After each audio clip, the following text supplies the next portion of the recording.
listen to reason? Will you open your eyes? Jay in Minneapolis, thanks.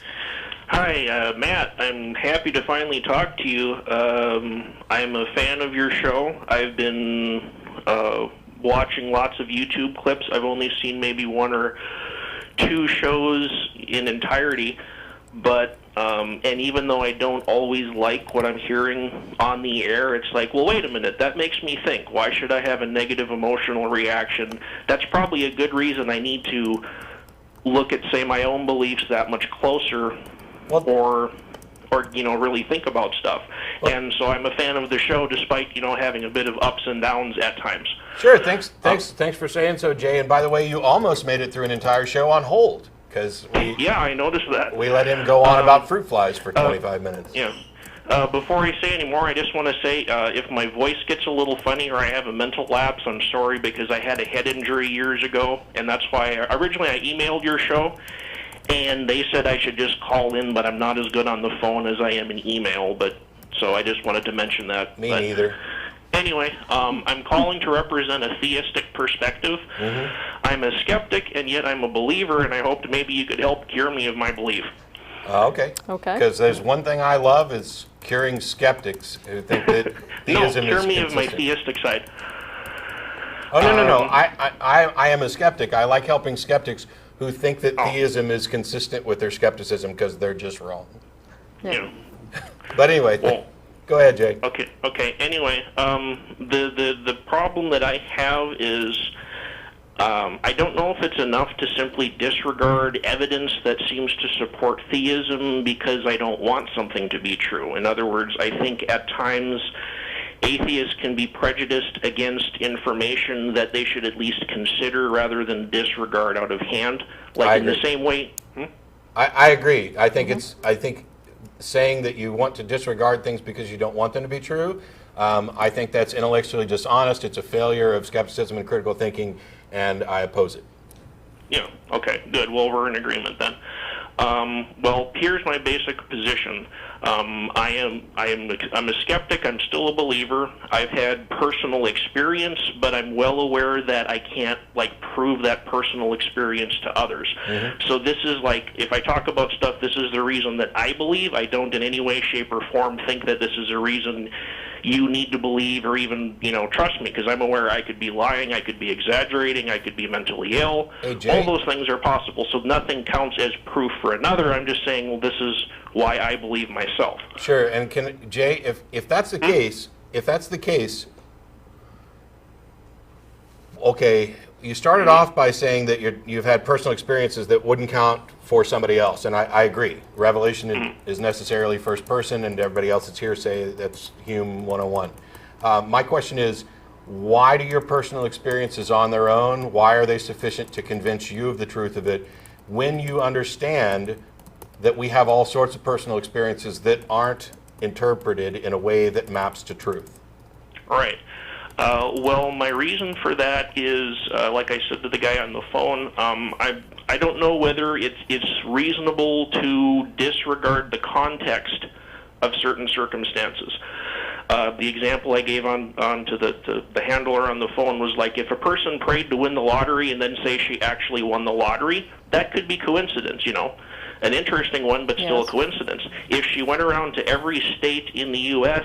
and every time she prayed she won the lottery so that she literally just gave away winning tickets, I would think that it's counting as something more than just, well, you could, if you look at any individual I would piece, too. the individual... Yeah, I would too, Jay. Okay. That's extraordinary, and now at that point we have demonstrated that there is some phenomenon there that we should investigate. We still can't say what the cause of it is, but if there was a person who ran around to every state and prayed and kept getting winning lottery tickets, oh my gosh, that's amazing. Yeah, that would be pretty is there amazing. anything, I agree. And I just use that because I need an extreme example Sure. to see whether, if any level of evidence even qualifies. Well, the thing is on the point that I was making there is that at that point we would have a demonstration that there's something to investigate. We would not have any justification for accepting that we understood what the cause of this was. Right.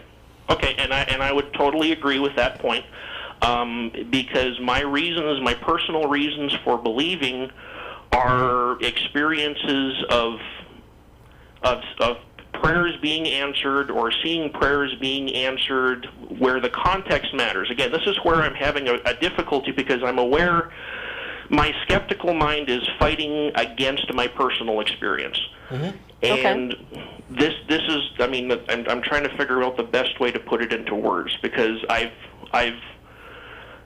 either firsthand seen or known enough people that have had things that even either doctors or we'll say veterinarians have called miracles. And the reason that I mention veterinarians is because humans can have a placebo effect. A human, you can tell them, we're going to pray for you at 8 p.m. tonight. We will all make sure you're better. And if that lady has a miraculous, say she has cancer and she suddenly starts feeling very peaceful and starts on the road to health at 8 p.m., well, that's a very good hypnosis. That's not necessary proof of anything. But when you're talking about, say, praying for a pet animal, the animal has no hypnosis. You can't have a placebo effect on an animal. And I have seen cases where prayer for the health of it, like an example would be a friend's cat had, I believe it was liver cancer, and the vet said, he'll be dead within 48 hours, gasping for air and stuff like that. And at the time people prayed from a distance, the cat suddenly started breathing normally and literally like the next day was like nothing had happened. And again, the reason I gave the multiple lottery ticket winning example was if it's one incident, that could be a coincidence, an interesting one, but just a coincidence. But I have experienced this over and over and over again, and none of this means that I can't show, here's a peer-reviewed journal talking about my friend, and like I said, I could be lying, I could be exaggerating, I could even be mentally ill and hallucinated the whole thing. I'm aware of every argument that could be said against what I'm claiming right now. You don't have anything except, you're giving me the benefit of the doubt to let me say that this is true. Well, my claim is, or what my reaction to that would be is first of all, let's say can you give me just a number so that I'm not pulling numbers out of the air? How many times you think people have prayed for pets and they got better?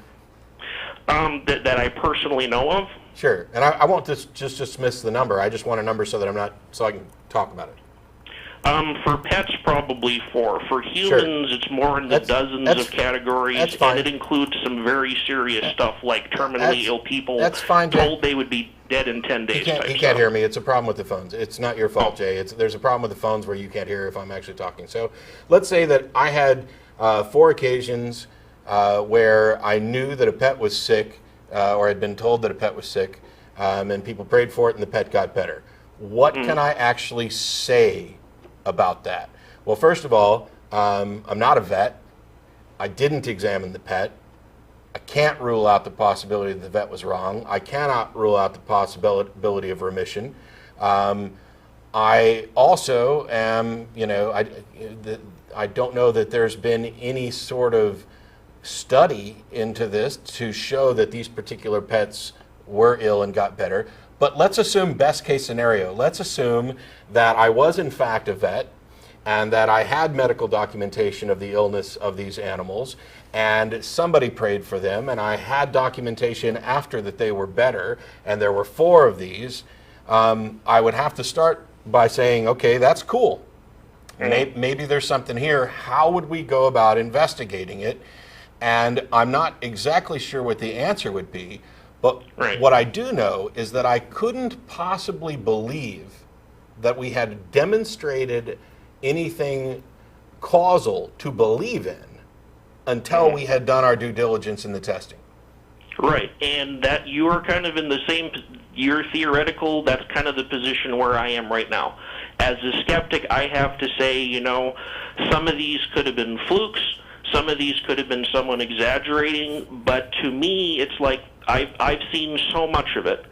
There's, like I said, 1 or 2 or 3 or even 5 or 8 experiences I could disregard. But to me, the experiences with animals just added to the dozens of experiences I knew much more closely.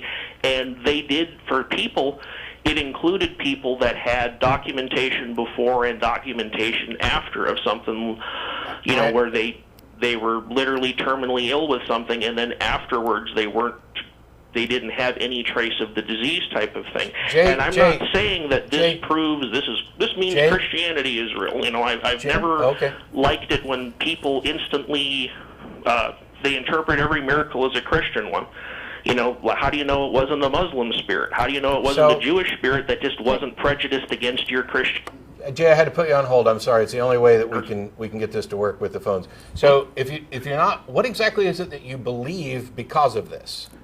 What I believe because of this, let me think for a second. Because you said that you're not advocating for a Christian God, or you know, at most, as a skeptic, the most I could say is that I've seen something unusual that I don't have an explanation for. I couldn't possibly call myself a theist because of it. I certainly couldn't get to Christianity. I'm not even completely sure that I could say that there'd been any sort of phenomenon that had been demonstrated enough to call it that, but it would be a curiosity for which I didn't have an explanation. So it's about... Well, the biggest part of my question is, am I wrong in using the context to weight my belief more strongly, or to weight the evidence more strongly? Yes. Yeah. Okay, and what is the error of reason that I'm doing that? You know, like what is because this is what I believe, and this is why, and it's yes, I am weighting these experiences, but there is such a weight of experiences that it's really hard for me. It feels like I'm being prejudiced, disregarding things out of hand. No, Jay. We're not talking about disregarding things out of hand. We're not talking about that. When we said you're making an error by considering the context, it's because one of the things about justifying knowledge, the scientific process, is to remove those things that you're calling context that may represent bias, those things that may lead us to sharpshooter fallacies of, oh, this got better and there was prayer, so I'm circling this one. What you would need to do is look at it either absent those specific contexts, or in the broader context of how often are people praying for pets and they're not getting better? How often are pets getting better when nobody prayed for them? Well, I don't have any disagreement with that, and I certainly could say yes. The one reason that I can't really say I'm representing a Christian perspective, although I've heard other people use this to justify their Christian belief, where they say, well, my prayers were answered in a certain way, and lots of people use it, but most people want to apply that to some very, very minor things. All I'm saying is I've had experiences which are well beyond minor experiences, and as trying to be the best skeptic I can be, all I can say is I'm not sure what the next step is. Like, how do I would like to know what's going on myself, and I would like to know what the difference is. Sure. Well, Jen's gonna. Well, I think you're engaging in a little confirmation bias. So I think you're seeing the results that you would like to be true, and you're attributing a cause to them that may not be justified. Are you aware of the prayer studies that have been done? I've heard of various studies upon prayer, and basically, unless they were done by Christians, they all come up. There's no difference at all. Right. Yeah. There's no effect. Here's what I think happened, Jay, in all honesty. I think that you have a slight misconception and a little bit of fear about saying that you don't believe something, because you're conflating that with believing it is false. You keep going to, I need to disregard all of this, and I don't want to say that I don't believe something for bad reasons.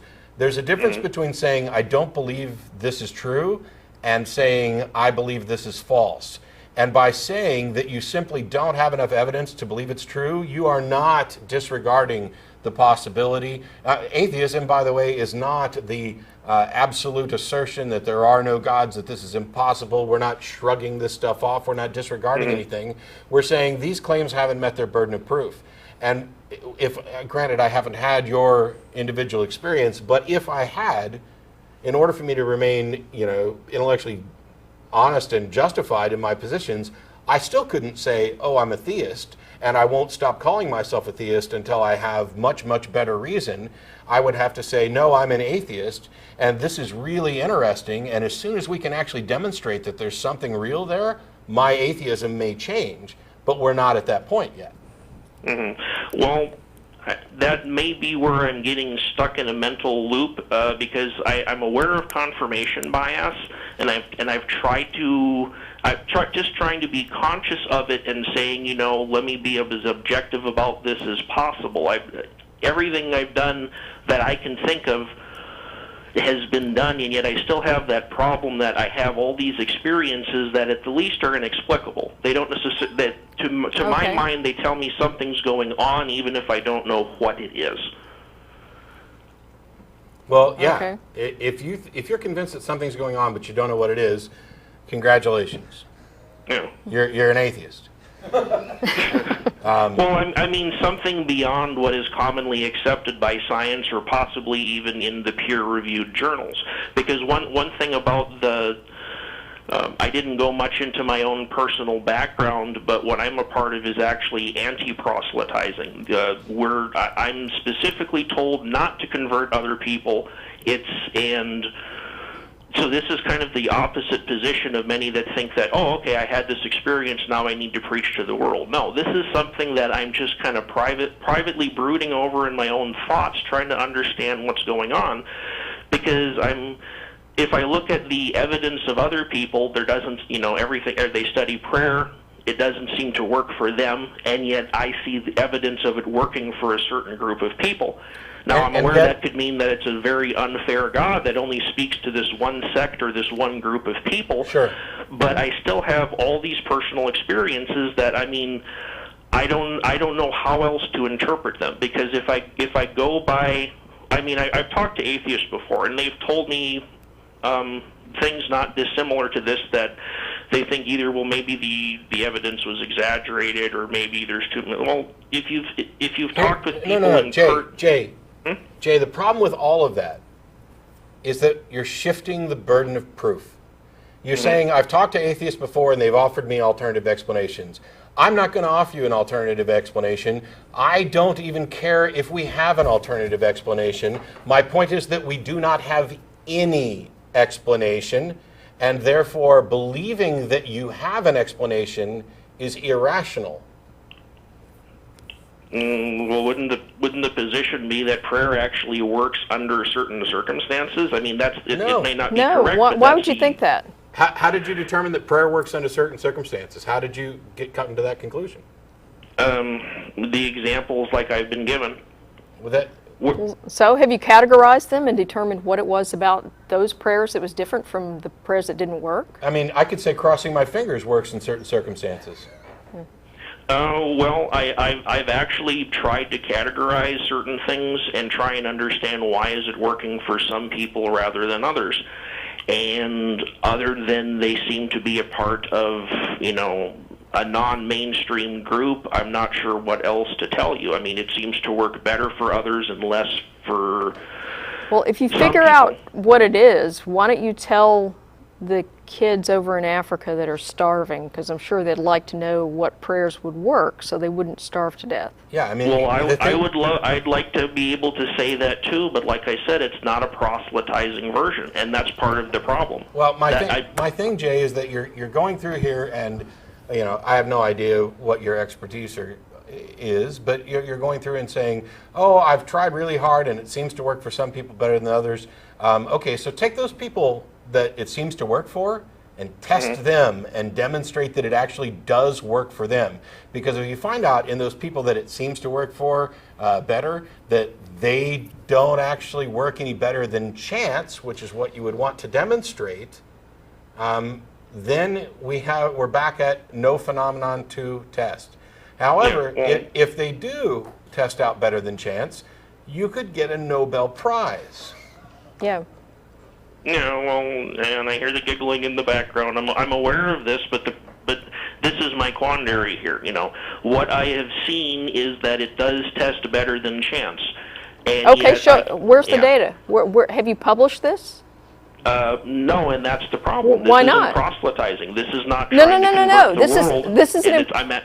Jay, It's not proselytizing. This is important information. Yeah, this to me, Yeah, that I'm to aware. me, that to me, Jay, I hate to be rude, but that smacks of incredible dishonesty. It reminds me of the people who claim that they could win the JREF Million Prize because they're psychics, but they won't do it because they're not greedy.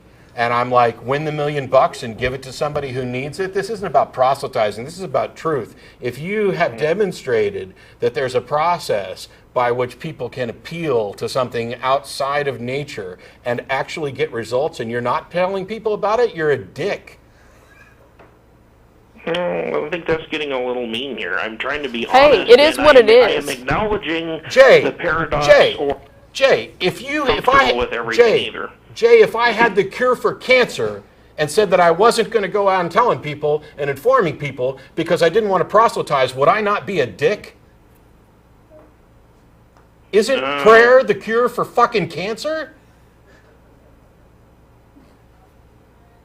That's what I'm talking about. And I promise you, Jay, I'm not just attacking you. I mean, I'm passionate about this because I care about truth. And it drives me nuts when people, well, you know, and it seems to work, and I think we've demonstrated it. Great. Wouldn't that be the most awesome thing ever? Why would anybody try to hide it? I think that you are avoiding it in order to help continue to deceive yourself into believing what you want to believe. This isn't about you not trying to, oh, I don't want to believe this, so I don't want to give it up. You desperately want to believe this. Can you come up with any other reason why you wouldn't tell people about the cure for cancer and everything? The only counter I can offer to that is that I've been told explanations of why not to proselytize things, whether whether I like them or not, or stuff like that. I mean, I'm kind of along for the ride until I figure out what's going on. I'm trying not to rock the boat too much. Hey, if I let me put it this way: if I can figure out what the secret is and come out and tell the world, I give you my word, I will do so. Great. I'm not Great. trying. We look forward to to it. be secretive about this. I'm trying to figure out did I stumble across something that actually works without ticking off those that seem to be a part of it too much, that they won't continue to tell me about this stuff. You know And what? Yet, If I had the cure, skepticism, if I could cure cancer and world hunger and all those things just by revealing a little secret, I wouldn't give a shit who I pissed off. You know what else? well, if I figure out what the secret is, I'm not going to give a crap either. Yeah, that's fine, and I applaud you for that, Jay. Because the only reason I went to the "you'd be a dick" is because I don't think you are. I think you're a nice person, and I'm trying to expose the hypocrisy here. But you know what else is really, really, really crazy?